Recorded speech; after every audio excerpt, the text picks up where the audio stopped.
Hello, everybody. Welcome to the Online Creators Association's Monday night stream. Someday soon, I will get it all out in one mouthful.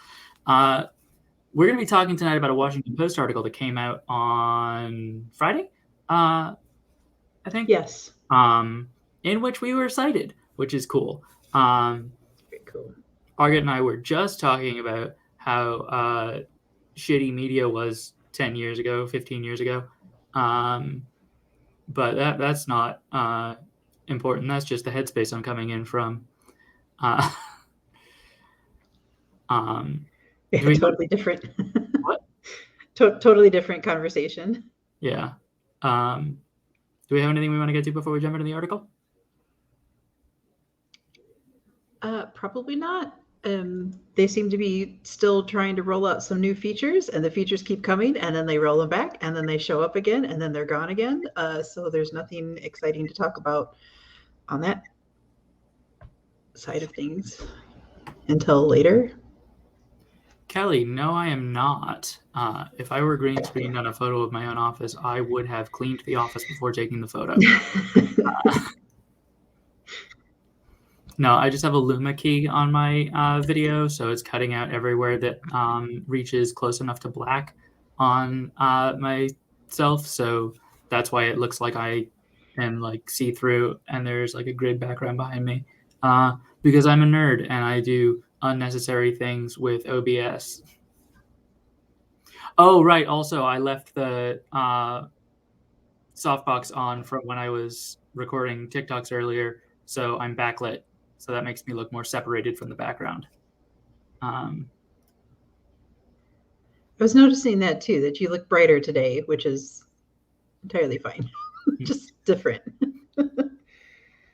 Yeah, is that the background is brighter. But yeah. Internet algo speak is changing our language in real time, from nip nops to la dollar bean. Every time I hear la dollar bean, my brain jumps back to that really bad song that like killed that joke entirely. Yeah. Unless you are part of the community, they still use it a lot. No, I mean, like, I know people still use that letter substitution. I have not seen people saying la dollar bean. Oh, got it. Yeah. To avoid angering the almighty algorithm, people are creating a new vocabulary by Taylor Lorenz. Algo speak is becoming increasingly common across the internet as people seek to bypass content moderation filters on social media platforms such as TikTok, YouTube, Instagram, and Twitch. Algo speak refers to code words or turns of phrase that users have adopted in an effort to create a brand-safe lexicon that will avoid getting their posts removed or downranked by content moderation systems. For instance, in many online videos, it's common to say unalive rather than dead, SA instead of sexual assault, or spicy eggplant instead of vibrator. As the pandemic pushed more people to communicate and express themselves online, algorithmic content moderation systems have had an unprecedented impact on the words we choose, particularly on TikTok, and given rise to a new form of internet-driven Aesopian language. Unlike other mainstream social platforms, the primary way content is distributed on TikTok is through an algorithmically curated For You page. Having followers doesn't guarantee people will see your content. This shift has led average users to tailor their videos primarily toward the algorithm rather than a following, which means abiding by content moderation rules is more crucial than ever. When the pandemic broke out, people on TikTok and other apps began referring to it as the Backstreet Boys reunion tour, or calling it a Panini or Panda Express, as platforms downranked videos mentioning the pandemic by name in an effort to combat misinformation. When young people began to discuss struggling with mental health, they talked about becoming unalive in order to have frank conversations about suicide without algorithmic punishment. Sex workers, who have long been censored by moderation systems, refer to themselves on TikTok as accountants and use the corn emoji as a substitute for the word porn. As discussions of major events are filtered through algorithmic content systems, more users are bending their language. Recently discussing the invasion of Ukraine, people on YouTube and TikTok have used the sunflower emoji to signify the country. When encouraging fans to follow them elsewhere, users will say "blink in Lio" for "link in bio." I'm going to pause for a moment because my mouth is just not keeping up. That's okay. And yes, they don't. I think they skipped over to like using like the paperclip emoji to represent a link, which I also think that was very clever. Mm-hmm. Euphemisms are especially common in radicalized or harmful communities. Pro-anorexia eating disorder communities have long adopted variations on moderated words to evade restrictions. One paper from the School of Interactive Computing, Georgia Institute of Technology, found that the complexity of such variants even increased over time. Last year, anti-vaccine groups on Facebook began changing their names to Dance Party or Dinner Party, and anti-vaccine influencers on Instagram use similar code words, referring to vaccinated people as swimmers. Tailoring language to avoid scrutiny predates the internet. Many religions have avoided uttering the devil's name lest they summon him, while people living in repressive regimes developed code words to discuss taboo topics. Early internet users used alternate spelling or leet-speak to bypass word filters in chat rooms, image boards, online games, and forums. But algorithmic content moderation systems are more pervasive on the modern internet and often end up silencing marginalized communities and important discussions.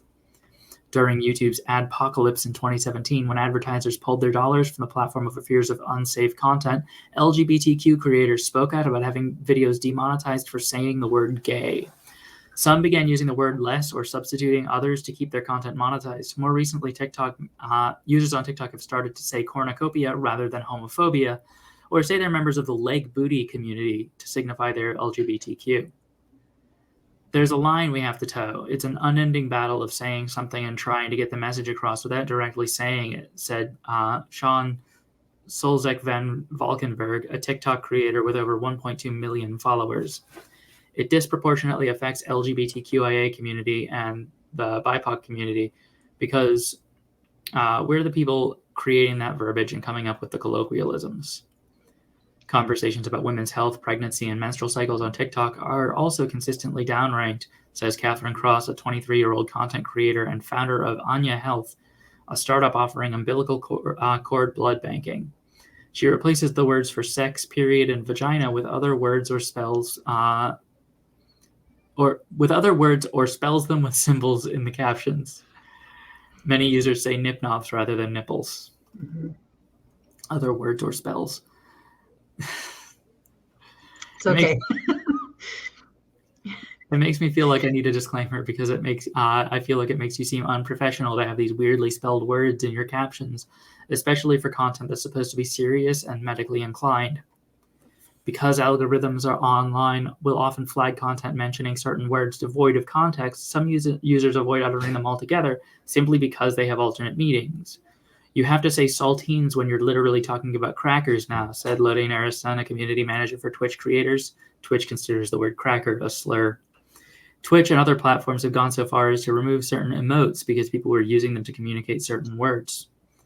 Black and trans users and those from other marginalized communities often use algo-speak to discuss the oppression they face, swapping out the words white or racist. Some are too nervous to utter the word white at all and simply hold up their palm toward the camera to signify white people. The reality is that tech companies have been using automated tools to moderate content for a really long time, and while it's touted as this sophisticated machine learning, it's often just a list of words they think are problematic, said Angel Diaz, a lecturer at the UCLA School of Law who studies technology and racial discrimination. In January, Kendra Calhoun, a postdoctoral researcher in linguistic anthropology at UCLA, and Alexa Fawcett, a doctoral student in linguistics at UC Santa Barbara, gave a presentation about language on TikTok.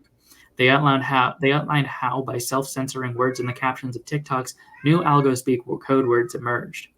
TikTok users now use the phrase $bean instead of lesbian because it's the way TikTok's text-to-speak feature pronounces lesbian, a censored way of writing lesbian, that users believe will evade content moderation. Evan Greer, director of Fight for the Future, a digital rights nonprofit advocacy group, said that trying to stomp out specific words on platforms is a fool's errand. One, it doesn't actually work, she said. The people using the platforms to organize real harm are pretty good at figuring out how to get around these systems. And two, it leads to collateral damage of literal speech. Attempting to regulate human speech at a scale of billions of people in dozens of different languages and trying to contend with things such as humor, sarcasm, local context, and slang can't be done by simply downranking certain words, Greer argues. I feel like this is a good example of why aggressive moderation is never going to be a real solution to the harms that we see from big tech companies' business practices, she said. You can see how slippery this slope is. Over the years, we've seen more and more of the misguided demand from the general public for platforms to remove more content quickly, regardless of the cost. Big TikTok creators have created shared Google Docs with lists of hundreds of words they believe the app's moderation systems deem problematic.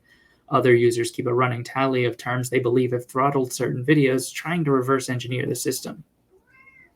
Zuck Got Me For, a site created by a meme account administrator who goes by Anna, is a place where creators can upload nonsensical content that was banned by Instagram's moderation algorithms.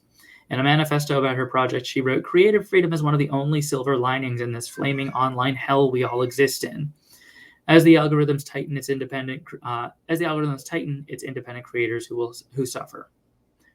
She outlines how to speak online in a way to evade filters. If you violated terms of service, you may not be able to use swear words or negative words like hate, kill, ugly, stupid, etc., she said. I often write I opposite of love XYZ instead of I hate XYZ. The Online Creators Association, that's us, a labor advocacy group, has also issued a list of demands asking TikTok for more transparency in how it moderates content. People have to dull down their language to keep from offending the all-seeing, all-knowing TikTok gods, said Cecilia Gray, a TikTok creator and co-founder of the organization. TikTok offers an online resource center for creators seeking to learn more about its recommendation systems and has opened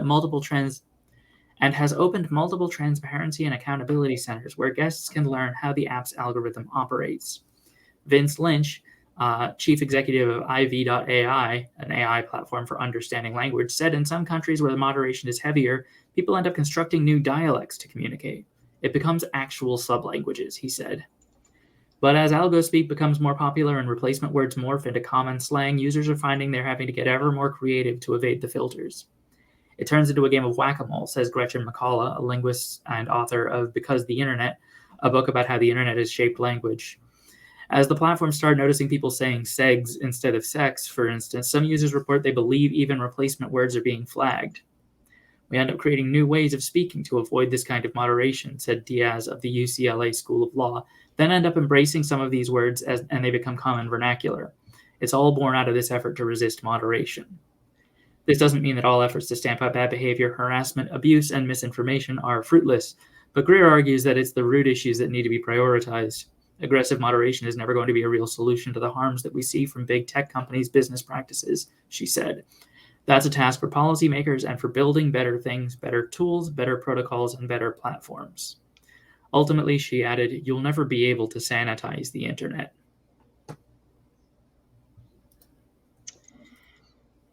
I love so much about this article. It's so validating. It is just exactly like on the point of like so many conversations I've had over the past like 20 years now. And the real solution, which I know sounds kind of tinfoil hatty, is society. Because we can't moderate everybody. You can never expect everybody to be like perfect all of the time. It's trying to strike the right balance. Here on TikTok specifically, they do not have the correct balance at all. It's just like it both feels all over the place because it almost never feels consistent, like even a little bit. And the fact that even small violations can kind of haunt you and haunt you and follow you around for months, if not years, after that one violation. And then certain people also have said that they feel that even if even if I've deleted an account where I got one of these violations and switched over to a different account, sooner or later, the app still knows I am me, and that same content still gets, again, penalized for having crossed the line at one point beforehand too. And I'm just kind of like, that's too much. That's too far. I have made a number of like pretty restrictive rules for some of the subreddits that I moderate, actively. But we also kind of have like diminishing returns. So like if you made a violation like a year ago, and this is your same, you get another violation like a year later, we don't sit there and just like permanently ban a person from a subreddit because they made 2 violations over a year's span. That's ridiculous. Like, you gotta, if it's smaller violations, like just like not following the forum rules, like you can kind of screw up a few times before any kind of ban. Like, you get actual warnings, versus here, there are certain things too that it never makes any sense. Like, I actually also have a friend who like made a joke about something that was like off color, but she was making the joke about how people shouldn't make like other jokes. It was a weird context. I forget what it was about. I wish I could remember, but and she permanently lost her life, and she appealed it, and they said no, it's gone forever. I don't understand. Yeah. One of the things that I think is missing from a lot of computing just generally is decay. Like, decay mechanics should be in every moderating system, every recommendation engine. Like, this is one of the things we talked about, is we sort of, I suspect at least, that TikTok occasionally just resets people's For You pages to shake out old, like, old accumulated preferences.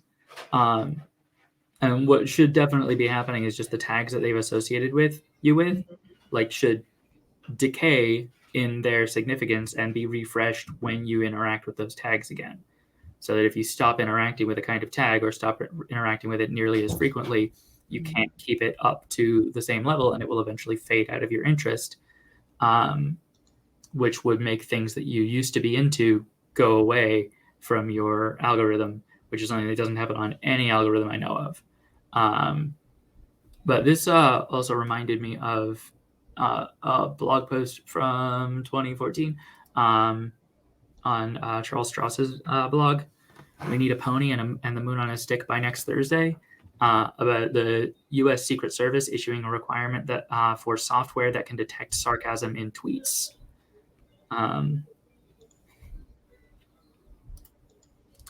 JTB099 says, TikTok seems more and more like a pile of poorly maintained spaghetti code every time I think about its issue as well. Yeah, no, that's the problem with like most of the internet. Overwhelmingly, like, I feel like Bitcoin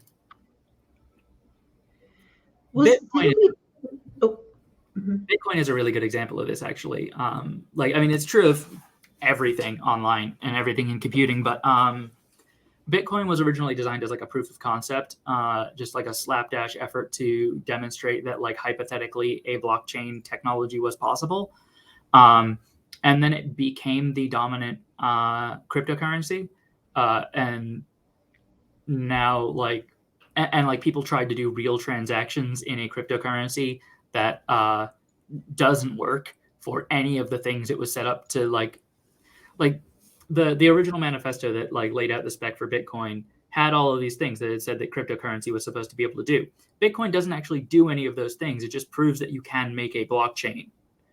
And like, instead of being like, okay, we got that proof of concept, this thing works, now let's scrap it and build a new thing based on our insight from that, overwhelmingly people just Bitcoin was never designed and can never be scaled to be a global currency. Overwhelmingly, people like it's like the move fast and break things attitude. People in tech start by doing like a back of the envelope version of the technology they want to implement, just to prove that they could implement it. And they do like a small scale trial of that thing to see whether it has legs. And then if it does, they just continue to increase the size of that envelope. They don't rebuild. Yeah.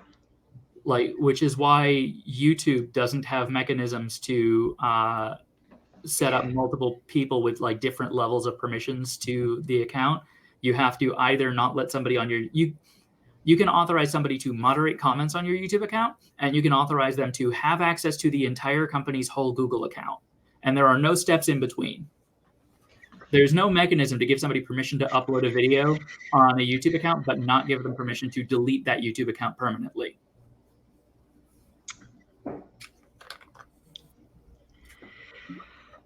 It's that kind of stuff too. And there's a couple of different reasons for that too, if you didn't know. One of which is that if especially with a number of these gigantic like techie places that they were so focused on like forging the future, they didn't take all of the time needed to like document everything so that people could easily go back and make changes. So anytime either there's a new feature request or there's an adjustment that needs to happen to an existing feature, somebody needs to go back through the code and choose, can I retool what is existing? Is it going to break things? Or do I have to rewrite it?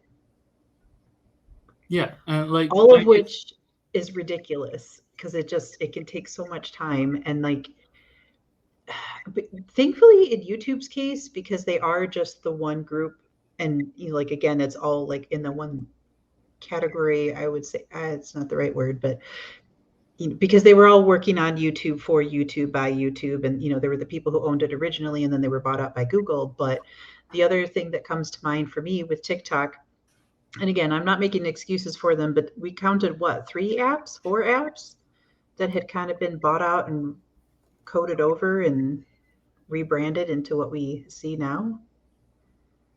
Sorry, could you repeat that? TikTok was how many apps before it's now app? Because we know that for sure that ByteDance bought Musically, which then rebranded it into both the Douyin and No, TikTok. ByteDance invented Douyin, which is just a Chinese app. Okay. Bought Musically, which they rebranded into TikTok, and also bought another short form video sharing app, which they canned. Right. Like it's easy to characterize that as a lot of different apps being rolled into one, but the impression I get is that like Douyin and TikTok are two separate like lineages of code that are each like singular straight lines.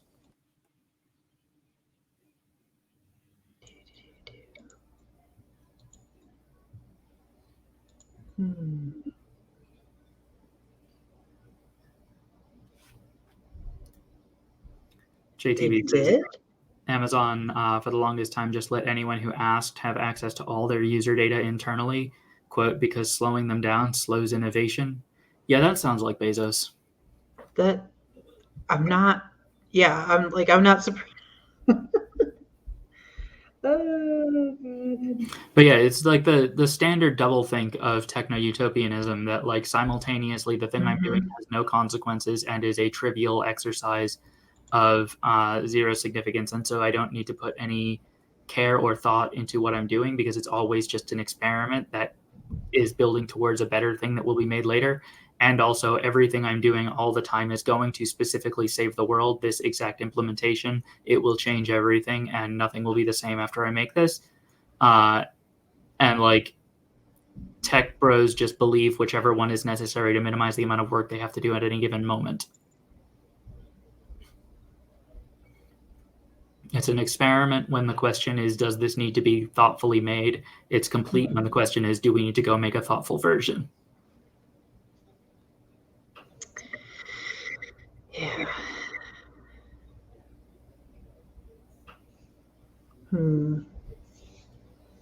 It's a lot. It's like, again, this is one of those things. Like, I just want to sit down and talk to people more. Like, I need to know a person who is cool. Sit down and talk about all that. It is just like, ugh.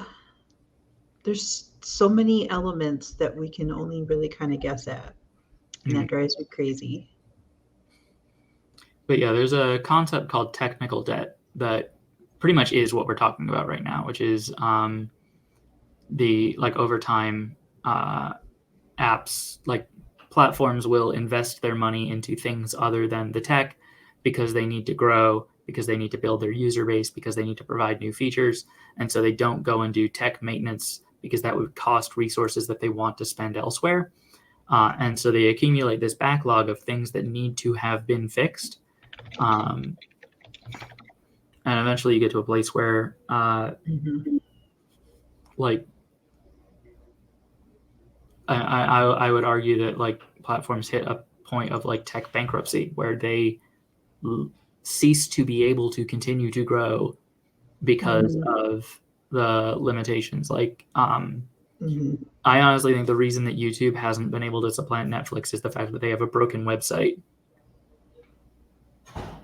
Like, there's no reason that YouTube shouldn't, like, there's no reason that YouTube Premium shouldn't have been the dominant way that people consume like high production online video. Yeah. It's just that like a studio can't make a YouTube channel and use it.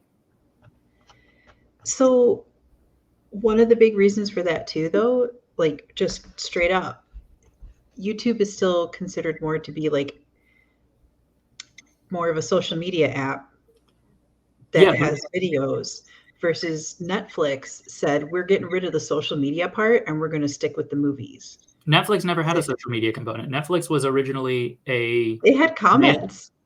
I mean, yeah, but they had all that comment section, and like, yeah, no, people were like trying to friend each other. They were asking for all of that, and they said, you know what, we're going to shut this down. No more scale rating from like, what was it, 1 to 5 or 1 to 10. They shut down the scale rating. They took all of that social media. They took all the comments out. They took, like, go to IMDb. So they make those deliberate decisions like that. Yeah, I mean, like, if that makes Netflix social media, then Amazon and the Washington Post are social media. They do have social components. So like, I may have misspoke a little bit, because it's not like true like social media, like networking social media, but there is the social aspect, because that content still needs to be moderated too. So it's like, again, so they decided, we don't want to pay moderators. We don't want to do all of this other stuff. We don't want to have to recode this. We don't want to have to keep building more features because people want us to turn it into a social media. So we're just going to shut that shit down. Focus on the videos and make Netflix go movie direction, versus YouTube was like, if we shut down all of the comments, we die. Like, they would just be dead in the water. Shut down most of their social media features, though.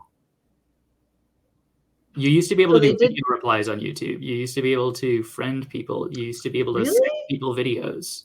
I don't remember the video replies. Yeah, video replies. I do remember being able to message. Major part of how YouTube worked in like the early days, like around 2010, like when Vlogbrothers got started, they would do like I'm pretty sure the Vlogbrothers like original Brotherhood 2.0 series was just like back and forth video replies between John and Hank on the same channel. But like all of those other like YouTube personalities got to be where they were because they were interacting with each other on YouTube. People had this like whole like vicarious social space, this friend group that they would see interacting with each other and feel a part of. And people could get into that if they were good content creators by making video replies to those people. In the sense, like TikTok does a lot of this stuff now. JTB, no, Google Plus was later. They had already removed a lot of these features when like Google bought them out, and when Google decided to make Google Plus the mandatory login mechanism for YouTube. But that was a lot too. But yeah, no, YouTube like used to be legitimately a social media, and now YouTube is a video upload site that has some social features. I mean, even TikTok, I hesitate to describe as social media because social is not its principal function. But like, it's one of those things where I'm not saying that I disagree, but I do also disagree, because like now it's like, okay, so fundamentally, what is it? What is your definition versus my definition? Because again, to me, anything that involves any sort of like tagging, sending in app or in within the same website, being able to like tag other users or message other users and/or do that kind of sharing in there, it is it's like a tier 1 social media versus things like Facebook, where it's like a tier 10, like, you want. I want to be clear. I said hesitate, not reject the idea that like TikTok is fringe to me on like whether it's reasonable to characterize it as social media. I think like My Okay. feeling on TikTok is that going either way on that question puts you in a position where you're erasing important information. I get that too. It's like, yeah, and that's that other thing too, where it's like, okay, so what do these different websites want to like categorize themselves as? And you can't pick one. Like you can't just pick one I mean, TikTok never calls itself social thing. They media. never. No, they don't. Oh, somebody was linking something weird, but it was the bot. That's good. Words. Mm-hmm. Right. But yeah, anyway, I was saying about YouTube, like if it were possible for a film company to upload videos to just like set up a YouTube account, like if Paramount had a functional YouTube account that they could like have an intern assigned to like post videos on time without giving that person the keys to Paramount, Right. like Paramount's full online presence on a major website, Right. then there's no reason that Paramount wouldn't be considering doing content drops on YouTube Premium instead of on Netflix. Yeah. Or on HBO. Like YouTube could easily have been like, I would argue that if YouTube had kept up with its technical debt, we could have fully avoided the streaming wars. Mm-hmm.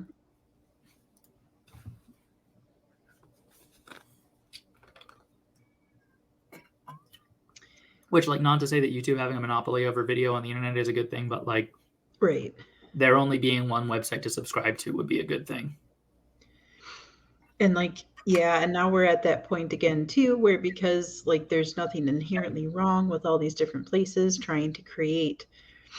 JTB, the thing about the licensing model is that like if they were keeping up with the way the website worked mechanically, that would be a trivially easy thing for them to like just implement different licensing mechanics based on what the studio wants.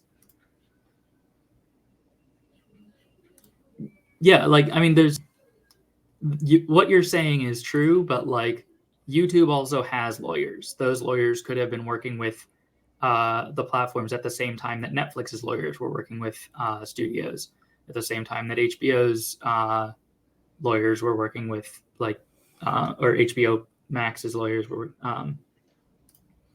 Wouldn't YouTube need to go out and pay for that content instead of the other way around? They did. They tried to launch YouTube Premium with a bunch of original content, but it couldn't scale because they couldn't get people to start making like high production value content on the platform. And it is my belief that a non-trivial contributing factor to the reason for that is that you cannot set up a YouTube channel in a manner that is coherent for a business. So like every YouTube channel still has to be just one person's whole like job. And that person has to be the person with the keys to the self-destruct button. Like Game Theory is about as high production as you can get on YouTube. That is like SciShow or Crash Course, like these places that like came from YouTube that grew into these companies and that are maxed out at like where they are because you can't really scale those companies beyond the point where like the person in charge of the company personally knows and trusts the person whose job is to post the videos. Like none of those companies could scale beyond that point. Like I would be like, I know Hank doesn't post his own videos because like we know some of the people who post Hank's videos, but like Hank personally knows everybody who posts videos on any of the accounts, on any of the SciShow accounts. The CEO of Paramount can't afford to have like a close personal relationship with the person whose job is to upload videos to YouTube. Like that is logistically impractical.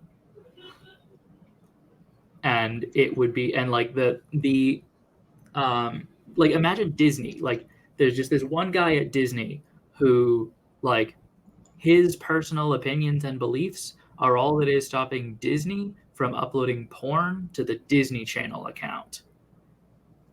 Like imagine Disney making the decision to just trust a person who is paid less than $100,000 a year to not destroy the whole Disney brand with their power over YouTube, or to not cost Disney a major revenue stream with their power over the YouTube. Like, especially, and like that's one of those things too that it's like it's because they're still old school enough that they're like, if we can't do it on our own, then we're not doing it. Disney specifically, even though they do get caught doing shady stuff from time to time too. I mean, like Disney did have But stuff on other streaming platforms, didn't they? Like before they came up with their own streaming platform. I think they did sell some of their titles, like an incredibly limited like amount of their titles. I think that I do vaguely remember. Because like Disney was pretty late to the streaming wars. Mhm. I would Yeah, argue that it looks to me like Disney only decided to make their own streaming service when it became obvious that every company was just going to make their own streaming service. yeah, They were not pursuing that strategy when it looked like there was going to be a streaming company that would win. yeah. Because I swear I remember seeing them like,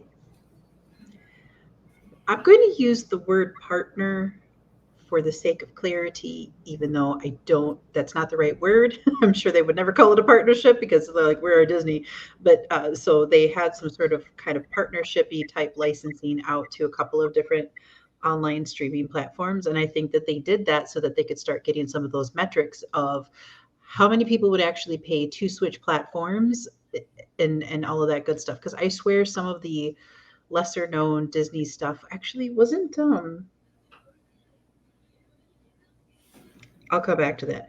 Uh, did used to be on, like, for example, Netflix, but like way, way, way back in the day. Like because, but that also I think was part of they I think Netflix probably petitioned very hard with Disney to get at least some of those titles because again, Netflix used to be mail the DVDs to you, Mm-hmm.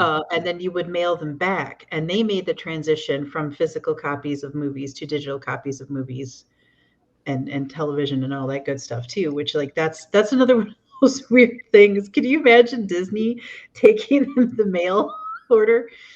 They would never see any of their discs back Mm-hmm. ever. JTV So says, I just feel like if that kind of creator was their image for how YouTube would mature, then they mhm. would have done it. I think YouTube doesn't want to be Netflix and instead focused elsewhere. Not saying those features aren't important, but I think those reasons aren't why big companies don't put movies on YouTube. And the fact that you can buy/rent movies on YouTube speaks to that. Dune is on YouTube. I don't think the owner or nothing issue was much of a problem for that. So I don't know, JTV, if you were on YouTube when they launched what was then YouTube Red, what is now YouTube Premium, because they found out about RedTube. I assume that's why they changed it.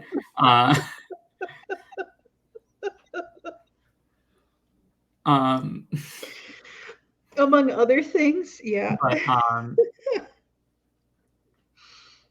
YouTube pushed their premium content so hard. Mhm. It was like the only thing on the recommendation page. Like you had to, like it was below the fold to get to original like YouTube Mhm. content. They were funding like production companies to make TV shows. And the original YouTube creator grants, the things that started SciShow and Crash Course, for example, uh, went out half to existing YouTube creators and half to production companies. And everything the production companies made flopped because they didn't know how to make content for YouTube. YouTube tried so fucking hard to be a place where traditional media started putting content seriously, and they failed, uh, in part because they're bad at it. Uh, but I think a big part of why they failed is because the site is not like mechanically set up to support the needs of a company that is larger than 30 people.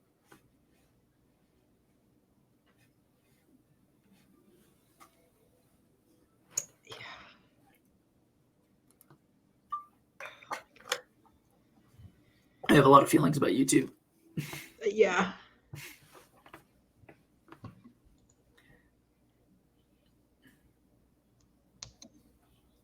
JTV says, I agree that it was a total flop. Like, yeah, I mean, that's the thing is like They tried to do original content and that failed. They tried to do renting and that doesn't really work.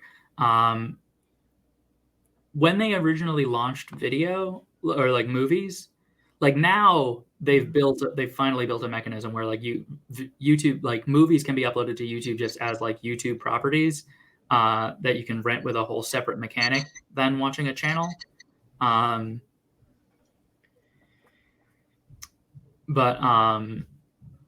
Words, brain.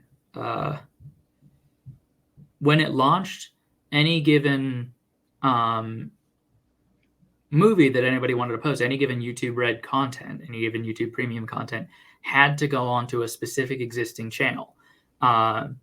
And I know this, and I know that YouTube was like struggling with how to manage this and struggling how to get content they wanted on the platform onto the platform, because they made a deal directly with the Vlogbrothers to have a documentary about cats put on the platform, because they really wanted to post this documentary about cats, but they didn't want to just like give it its own channel because there was no way to promote a channel that was one video, no audience.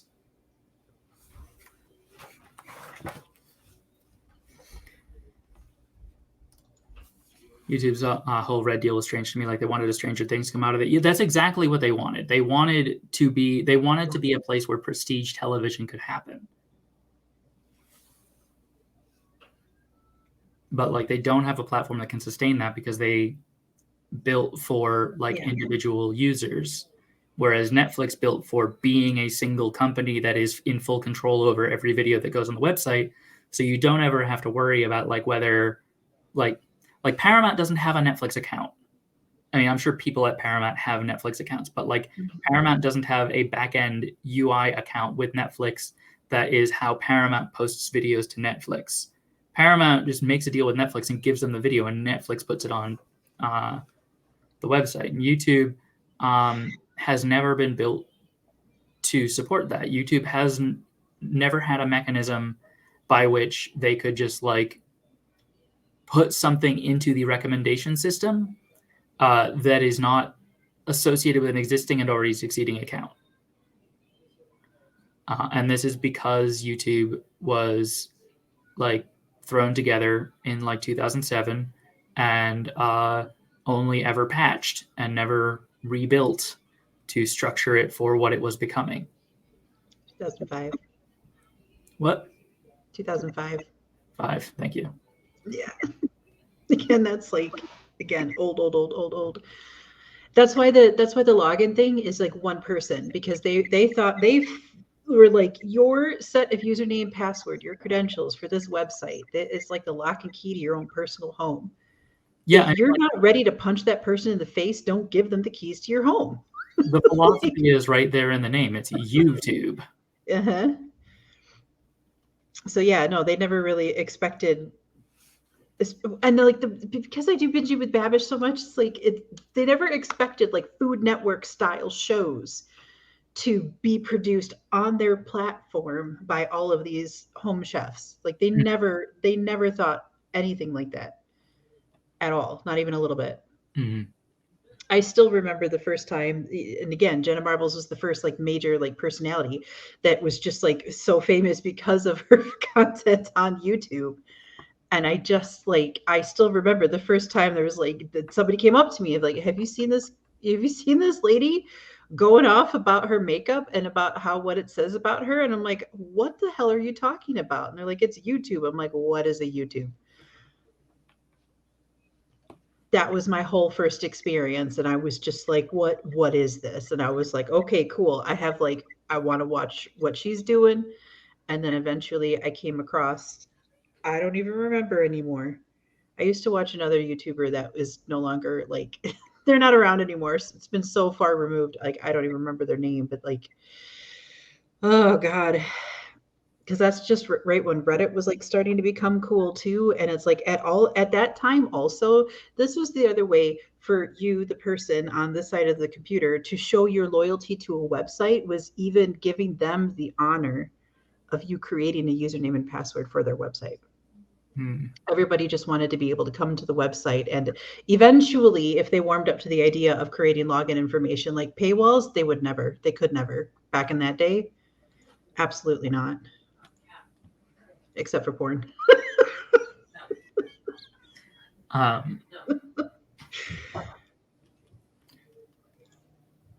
Sorry, I had a thought that I was like leading Sorry. to except for porn. I'm really good at derailing. I've also derailed myself. I had like 3 thoughts tonight that I was just like, oh, I should bring that up. It's gone. I'm thinking about my dead Minecraft server. It's bad. I'm trying to reconstruct the path. I know that I was thinking about how YouTube for a while was just Family Guy clips, but that's not. Oh my God.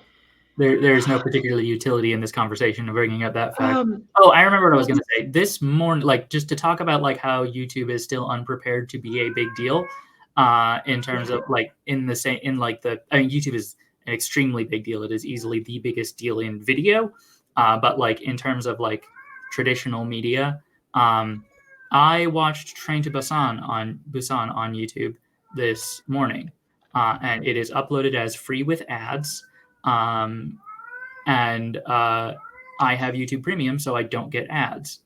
I did, however, get about every 10 minutes the video stopping, going black for a second, then reloading and continuing, where I assume the ad breaks are, because YouTube has not fixed it so that a person who is watching it and has ads turned off doesn't get the ads, or like doesn't get like they don't have it set up so that they can show you a continuous video the way that they can show you a continuous H-Bomber Guy video, which is insane. Like, why did they not have that down for movies? Right? I remembered the other thing that I would watch all the time is because people would link it to me is like all of these compilations, especially like AMV Hell. If you're familiar with that at all. Sorry, what? AMV, it stands for Anime Music Video. And they call it AMV Hell because it's just like, here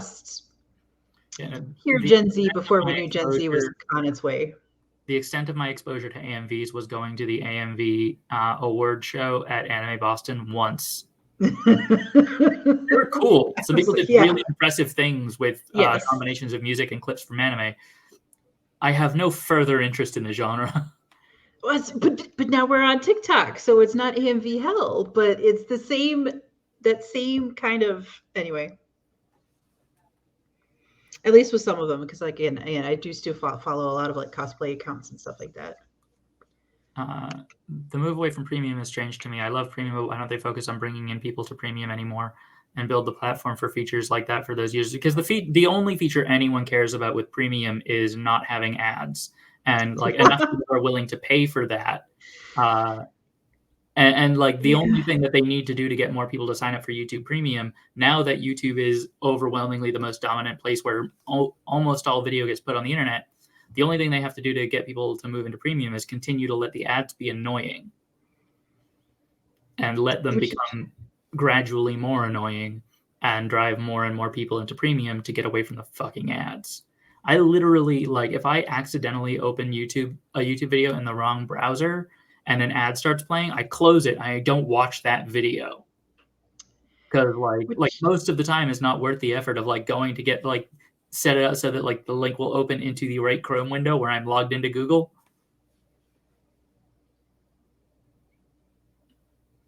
I hate ads so much. Yeah. And it's like, I can understand the historical need for ads, but like it drives me crazy that they're like, I don't mind platforms making money however they need to. I realize that ads are overwhelmingly the easiest way to do that. I would like every platform that I interact with to have an option to pay them a few bucks a month to get rid of the ads. Mm-hmm. And that's what first drew me to Hulu. And it's like, hey, here's $3 a month, 0 ads. And now you have to pay like so much more for no ads. It's just now Hulu is like, you can pay us to get ads. I feel like this is part of my problem with online newspapers is it feels like absolute bullshit that you can buy a subscription to an online newspaper and then you still get the fucking ads. And I realize that's how newspapers have worked for hundreds of years, but that's not how things work on the internet. If you're paying, you don't get advertised too. And like, also journalism would be better if more of it was funded directly by the audience as opposed to funded by advertisers, because that affects the incentive structures in what journalists feel comfortable covering.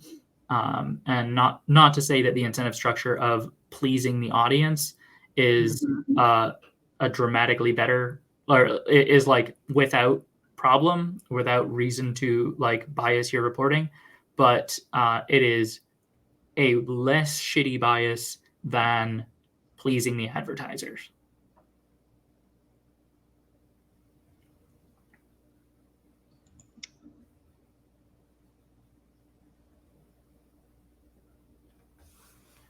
Are you looking at I it? don't think I'd ever heard of Twitch Turbo, to be perfectly frank.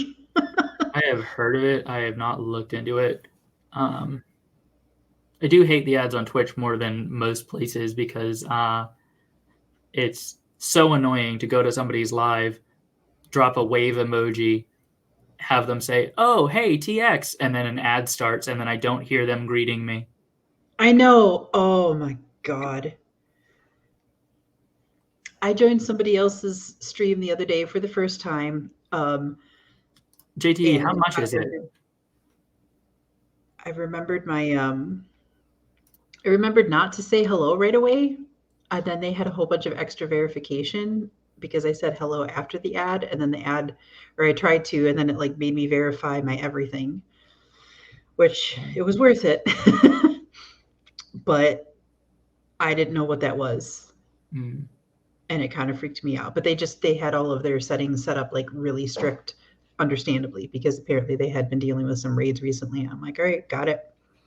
So I didn't know Twitch had that feature either.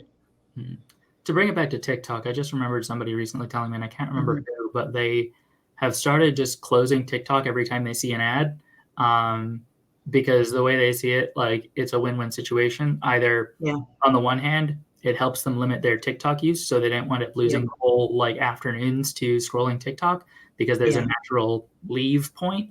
And on the other hand, they train TikTok to not show that account any ads, and then they don't have ads on TikTok.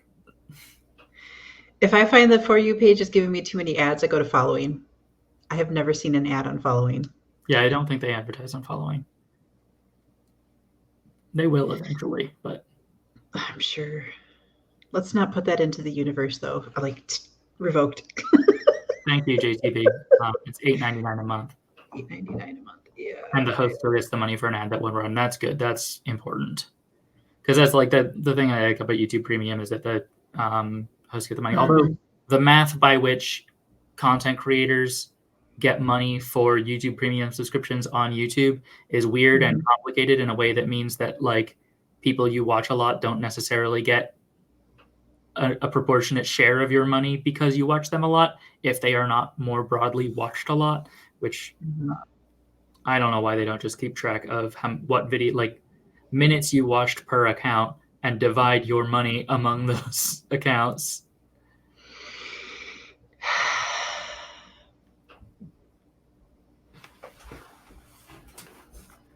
It's one of those things again too, like, yeah, they could totally do that, but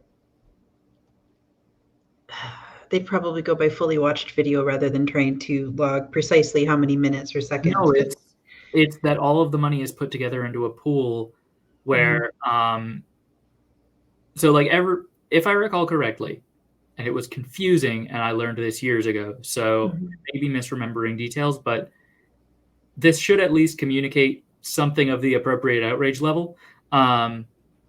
They take your money and they divide it among the creators that you spent any time watching, proportionate to those creators' relative watch times, all like across the whole site, to each other. So like if I watch an hour of a channel that has like 10 million followers and 10 hours of a channel that has 50 followers, let's say 100,000 followers, the bulk of my money is going to the channel that has the 10 million followers, because they are proportionately a larger, like a better performing channel. And then what is that like? that join button too. I thought that also was like to get more. Yeah, I that see now they also have like thanks, like donations on each. the join button is directly like it's YouTube's internal Patreon for individual accounts. You can Oh, subscribe, like it's joining the community. You get like access to private videos and special stuff. It's a way to support the channel. And that is direct it's support. and it's stuff like that too that it's like I'm not mad that these features exist, but when there's like 87 features that are like unless you really understand what is going on, it doesn't actually make sense. It's just like it's one of those things again too. Am I too old for the internet now? What the hell is join? I'm already subscribed. What more is there to join? See, this is why this is one of the things that makes communism appealing to me. Is just like one state organized Patreon platform, and it's the only place that you crowdfund anybody. Yeah. Everybody just goes and uses that one, and it's easy. Maybe the post office runs it. I feel like the post office would be good at that. I feel like that would actually be pretty appropriate for the post office. It would be great to have. I mean, actually having a government option for a lot of, or actually having a government like nationalized exclusive version of any of these systems would be bad. Right. I would love to have government options for all of the things. Like, I would much prefer for Facebook to be usurped by a government-owned social media platform. Because if I have to talk to my grandmother using some like terrible program that is going to spy on everything I'm doing, I want it to be subject to United States law. And government organizations are a lot better at following the government's rules than non-government organizations. This is true. At least make it a regulated. Yeah. And like I agree. Like there's some form of regulation that needs to be like kind of like put across, but I know that that's also one of the reasons why it doesn't exist yet is because they would have so much litigation. Like it would just take forever for them to figure it out at this Yeah, point. I mean, that's the thing is like they'd have had any idea. So liberal democracy was yes. The United States government was designed to function at a certain speed. Mm-hmm. That speed is based on the speed of information at the time. The speed of information at the time was like the ping of government at the time was about 2 weeks, because that's how long it took a traveler on horseback to get from the most distant towns and townships in any given county to the county seat. So like that's why voting is on a Tuesday. It's so that there is enough time for the votes to be ridden back to the county seat for counting before the next Sunday. Right. So like the United States government at every level is operated to run quickly in a world where that is the standard for what quick means. And it has never been upgraded. We have never had a firmware upgrade. The United States government has the most abysmal tech debt. This is true. Oh God, that is. I shouldn't even. And I mean, like, too many thoughts. I can't keep them all. The prospect of replacing the U.S. government with an internet-based government is terrifying because the internet is not secure enough to be a government. But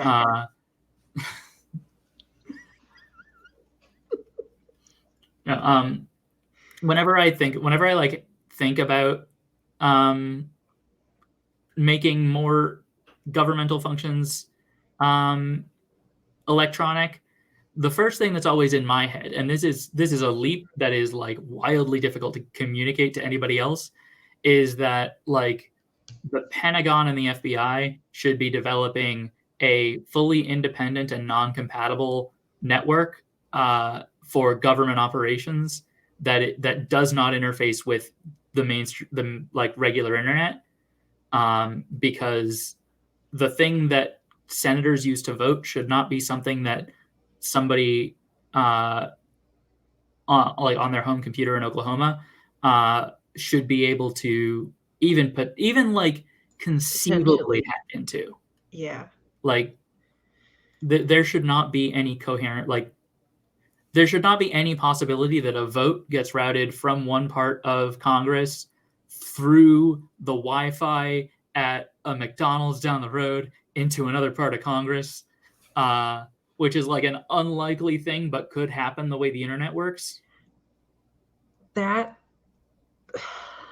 I love that idea so much. And like I want to have more thoughts, but also They have internal networks, but they are compatible with yes. general internet networks. Like, they work with the World Wide Web. Because They do not have like a separate yeah, coding language and a separate protocol and just like fully, like, if you put these wires up against each other, it would just 404 on both ends, which is and that's that's like where the security standard would need to oh be. god, yeah.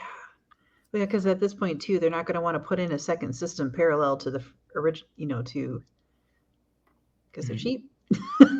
Yeah. Like, well, now that the internet exists, now that That we spent all this money like laying the foundation and doing the all of the cords across everywhere to connect the whole world with the internet, why would we make a separate? But anyway, Anyway, it's past 9, so I'm gonna call it there. okay, Thanks yes, everybody for coming. This was a thank fun you. conversation. I don't know that it was particularly helpful for anybody on TikTok, but I enjoyed tonight's live. Good Yeah, night. me too.